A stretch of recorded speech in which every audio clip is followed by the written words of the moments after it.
What's up, guys? That guy with the pencil here, and let's chat about Dr. Stone. This is the manga I always keep bringing up whenever I'm comparing other modern manga because I love it so much.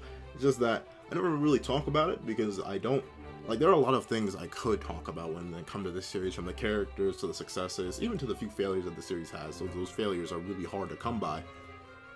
I think, let's just chat about it. Let's chat about it and why I think it's so good, and I wish I could be in the My Hero sense, where I could talk about its future or what I would change about the series, but I think I'm just going to chat about the series in general and why I think it's really, really good and why I'm probably going to make videos on it in the future. So, Dr. Stone is so solid because it does so many different things, so many different shonen tropes in interesting ways, and flips them in a way you wouldn't expect. So, the main conflict of this entire series is all of humanity was turned to stone 3,700 years ago. First person that we meet that woke up was Senku Ishigami, and he wants to revive everyone. That's the basic plot and premise, and stop any future petrifications from happening. That is the entire plot and premise of Dr. Stone. And for such, it seems weird, because it's not necessarily a simple plot structure, but for such a plot structure, you wouldn't expect so many things to come from it, but due to how well this series is written, and how great the characters are, and how complex the task is, restarting modern science in the Stone Age with one single person and then moving up from there to two people and so on and so forth, it creates such an interesting dynamic. And what I mean by this is the fact that the way Dr. Stone is broken down is that each problem is tackled one thing at a time. So we gotta revive people. How do we revive people? We have revival fluid. What do we need? We need more people to work on this, to rebuild society. For society, we're gonna need people. We find a village. The series builds itself up so well because it starts off with the basic premise, which is basically the block stone. The foundation of the entire series is the premise. And the premise is honestly never cracked. I can't think of a time it would be cracked unless I'm misremembering it wrong, which is why I'm going to probably reread the beginning of the series before I make any videos on it. I'm not sure. I thought people were supposed to lose their individuality and willpower if they were trapped in stone for forever, but we haven't necessarily got that, and I suppose it's because a lot of the characters who have been revived from the old times have had strong, focused personalities, so I'm not sure how well that works. But if we're getting into specifics, the foundation is really, really solid, and every building block put upon that makes sense and is interesting in a different way. Dr. Stone is so good because it expands on itself in an interesting way that you could have predicted, but you didn't predict. At least for me. I admit, I'm not the best at guessing twists in advance. I'm far from it. You need to really have an obvious mystery laid out in front of me, and then I'll guess it. But and that works, I guess, in my favor and against me, because that makes Dr. Stone, every time a new revelation is figured out, every time something new is learned, it blows my mind. And it blows my mind in the proper sense of where I'm going, whoa, didn't think of that. That could make sense. That's amazing. So, to explain and to give examples, so the first problem that we really get in Dr. Stone, the first major battle we get between two kingdoms, is the Kingdom of Science versus the Kingdom of Power. And the interesting thing about that is Senku created his own problem. He revived Tsukasa in a moment of desperation because Tsukasa was the only answer to a situation they were in. And Tsukasa punched two lions to death. That was really, really impressive. And Tsukasa went on to become the antagonist from that point. And since he became the antagonist, Senku realized, well, he's really strong. He has access to revival fluid. He's going to be reviving people on his own. And since Tsukasa and Senku are such strong idealists that clash fundamentally, Senku wanted to revive everyone. And Tsukasa wanting to revive only the pure. They naturally clash because they had different ideologies, and they are two fundamentally different kinds of warriors. Senku is the kind of fighter who doesn't really fight. He uses science to his advantage in every single situation possible. So he does that, and he beats Tsukasa mainly because he outthinks Tsukasa. He outplays Tsukasa, and then Tsukasa ends up getting backstabbed by another one of his own people. I guess I am really spoiling everything, so I hope, but I still say read Dr. Stone. Even if you are new to the series and you've never read it before, I still recommend you go out and read it, because Dr. Stone is just a fantastic series. Actually go and read it. Fantastic series, fantastic artwork, fantastic characters. I can't do it justice just sitting here and explaining it in a video. But the way that works is, okay, so you had science versus human power. That conflict was resolved. What's the next big conflict we're going to have? Then the next big conflict we have comes from the fact that, okay, we're in a nice spot. You know, we defeated the Kingdom of Power, but we have to move on. We have to figure out where the threat is, where the threat's coming from, and how we can stop it for good. So Tsukasa's taken out of commission, but we move on to the quest to figure out what is left of the world. Has anyone else revived? What's going on? What's changed? What's new? And then we sail out, and then we get to the next part, which is the Kingdom Science versus the Kingdom Petrification. And the reason this works really, really well is because it adds a whole new layer to the series that you can guess, but never necessarily thought of before. Because the main problem with this new kingdom is that it has elements of the Kingdom of Power. It has really strong people in it. Ibara, Mozu, Kirisame. There are multiple people in this kingdom that were extremely powerful in their own physical right, but they added a new layer onto that, which was the petrification weapon. Because the greatest thing about the whole petrification incident that started the entire series is that, as smart as Senku was, he had no idea what caused it. He had literally zero idea what caused it, how it's going to stop, or if it's going to happen again. There is a constant looming threat in this entire series that someone could get their hands on a fully powered petrification weapon, speak into it, and suddenly everyone's petrified again and everyone's caught off guard. So there's always that looming threat in the series. It's always at the back of your mind, which is really, really solid. Then you have the ever-present threats that are there. Mozu was such a great antagonist alongside Ibara because he wanted to do his own thing, but he was so unbelievably powerful on his own that even with Taiju there, even with Ukyo there, like these not weak people at all, but Mozu was such an overwhelming force that they just didn't really have an answer to.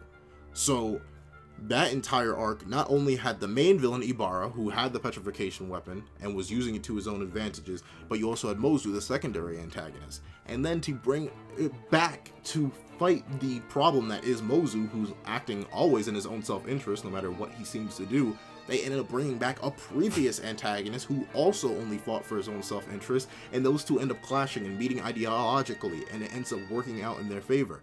And then we're left with the main villain of the arc, which is Ibara, where we get something interesting, because I like Dr. Stone because it has this, like, it's having these slight shifts. Like, you can see, we started off with human power to petrification, which is a form of science, and human power, which is Ibara. Ibara was physically strong, shockingly enough, for an old man, but he also had the petrification. He also had science on his side, to a degree. Sure, did he know it was science? No, they were still primitive people, but he managed to work that out. So he had Ibara, and Ibara had power, and he had science. So that was clashing purely against Senku, who's once again rocking with pure science. And the way that Senku figures things out, the way he's forced to outplay Ibara into petrifying himself by doing all of that, by using the microphone to trigger the device from a distance so he wouldn't get caught in it, having Ryushi get thrown as a statue so he could end up catching Ibara off guard and ending up defeating Ibara that way.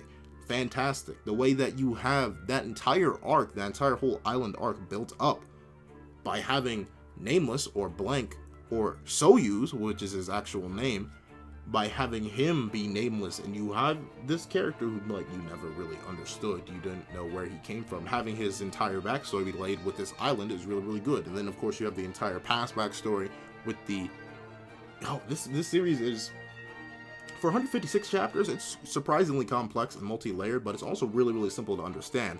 But I just don't want to explain the entire series. I want you to go read it. That's why we're chatting about it. And if you have read it, please talk to me in the comment section below. The series is fire, but no one else I know reads it. Please, I want to talk with someone about this series. It's amazing. Please, if you have the time, go read this series. I guess go watch the anime. I'm bad with anime. I don't typically watch it because I'm lazy and I don't like watching anime. But I love reading manga. But the entire way that was set up, that was great. And then you have Ibara losing to Senku because Senku outplays him. And I'll finish before I get back into the subversion of tropes.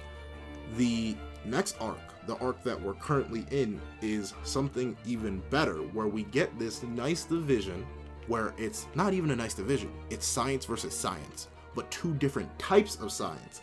Because if you'll notice, the Senku is a person who always has light in his eyes. Of course, he's grimy and not your typical anime protagonist, but he's still he's rather idealistic. He's honestly like Tsukasa in that sense, where he believes that everyone deserves a second chance, everyone deserves to be revived, all of humanity needs to be saved, and he shouldn't overlord on people. He shouldn't use the knowledge he has against people. He should actually use that knowledge for other people to help them out and to get them out of this terrible situation.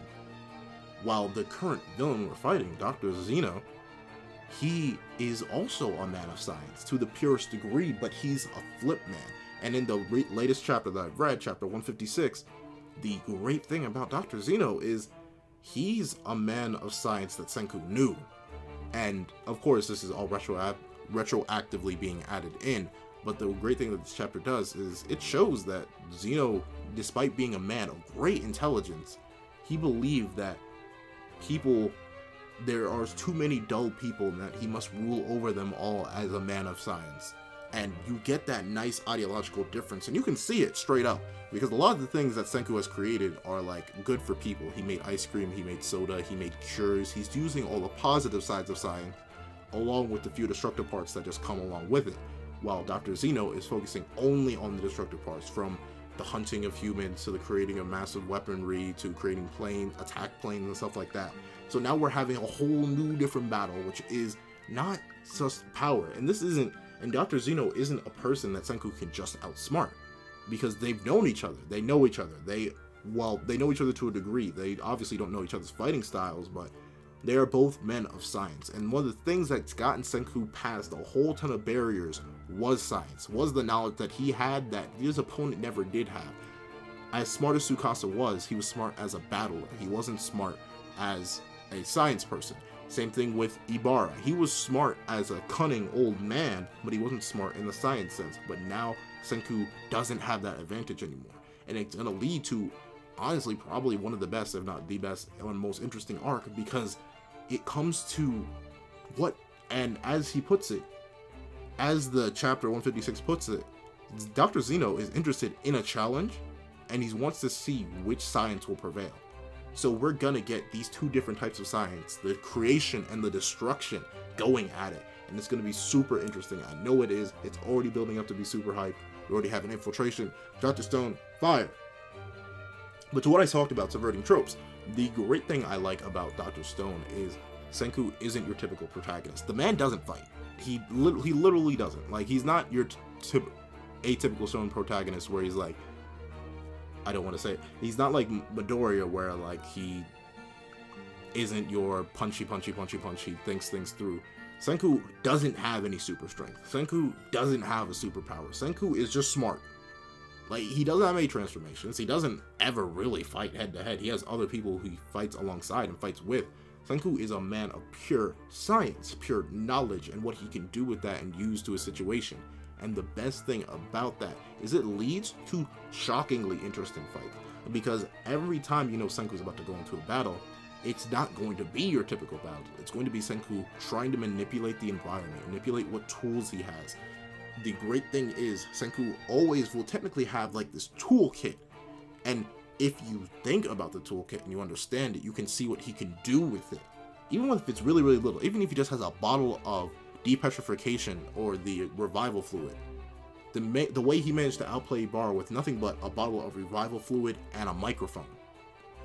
If you could think of it in the moment, it's great, because then you thought of it and then that works out great. But if you couldn't, like I couldn't figure out how he was going to beat Ibara, then you get these really cool moments of revelations. You always get the revelations. And one of the greatest things I like about this is when Senku outthinks his opponent, it works.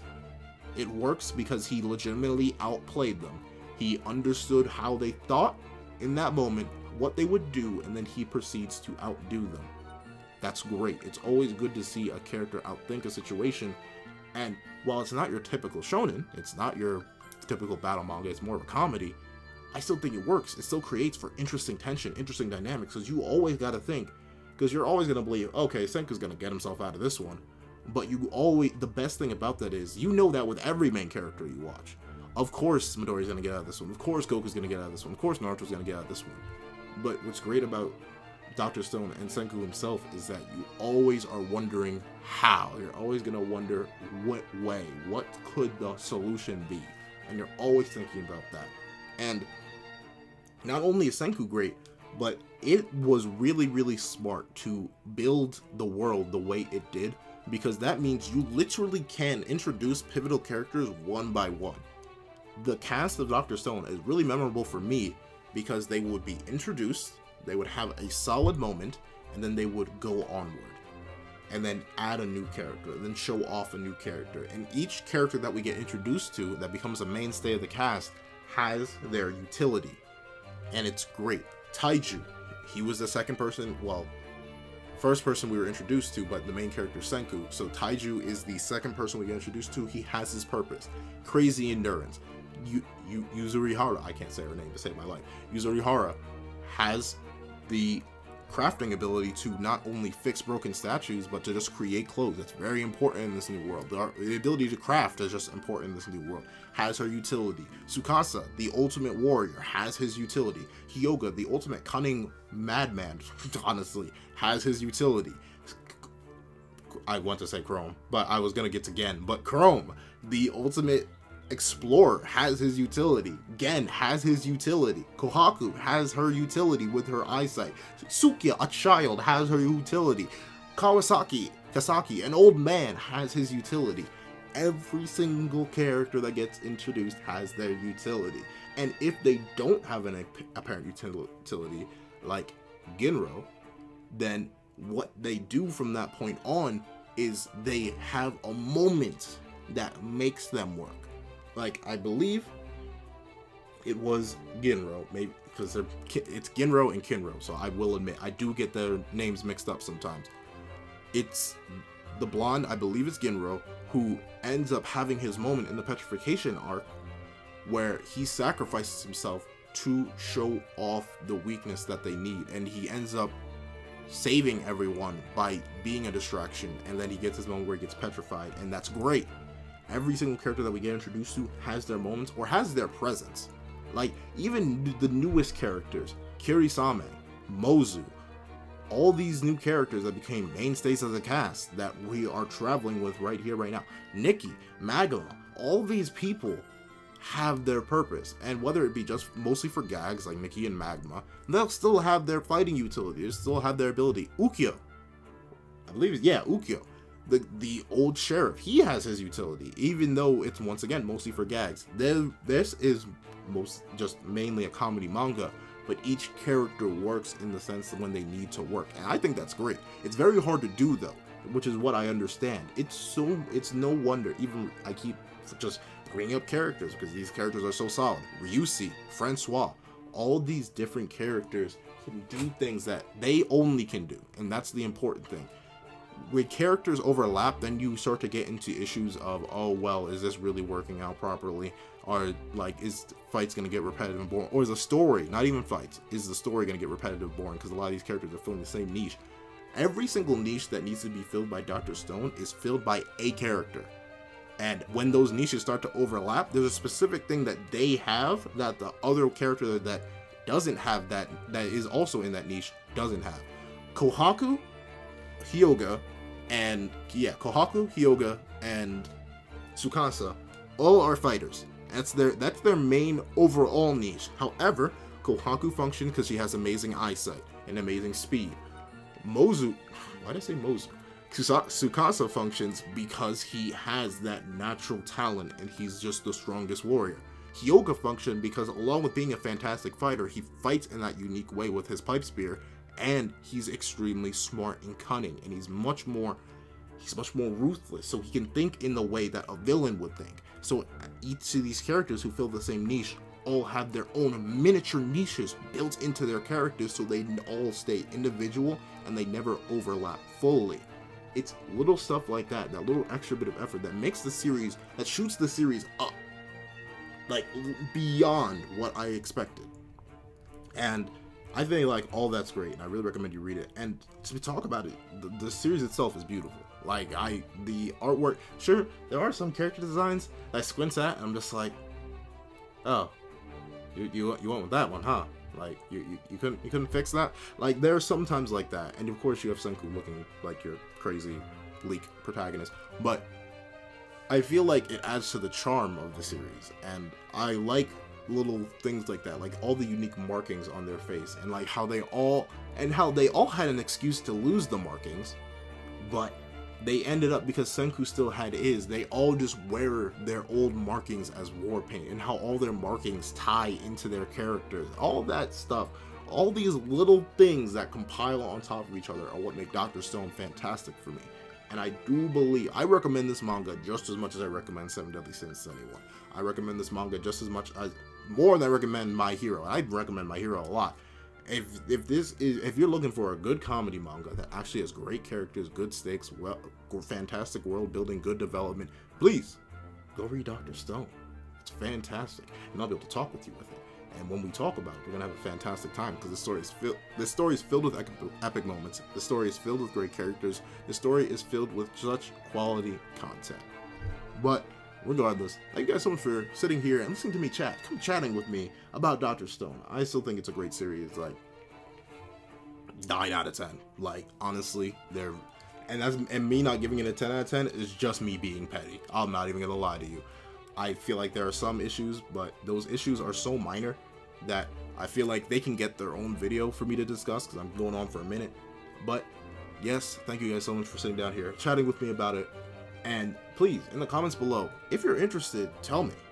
If you've already read it, talk to me. If you have anything you want to say, or anything you would like me to chat about, because I kind of just do these on a whim. I sit down one day and be like, you know what? I kind of want to talk about this. I'm going to talk about this. Then that's what these Let's Chats end up being. But if you have anything you just want me to randomly sit down and discuss with you guys, just tell me in the comment section down below. Please leave a like. Every single like helps. More people can see my content, and then we can build a bigger community. We can discuss more. We can get more content out here, more different spears pulled in. That'd be fantastic. Please leave a like, leave a comment. And if you come around and just haven't subscribed yet, or if you're new and you like what you heard and you like what you see, please subscribe. It always helps. Please like, share, comment, and subscribe. Thank you guys so much for watching. And this is That Guy with a Pencil, writing off.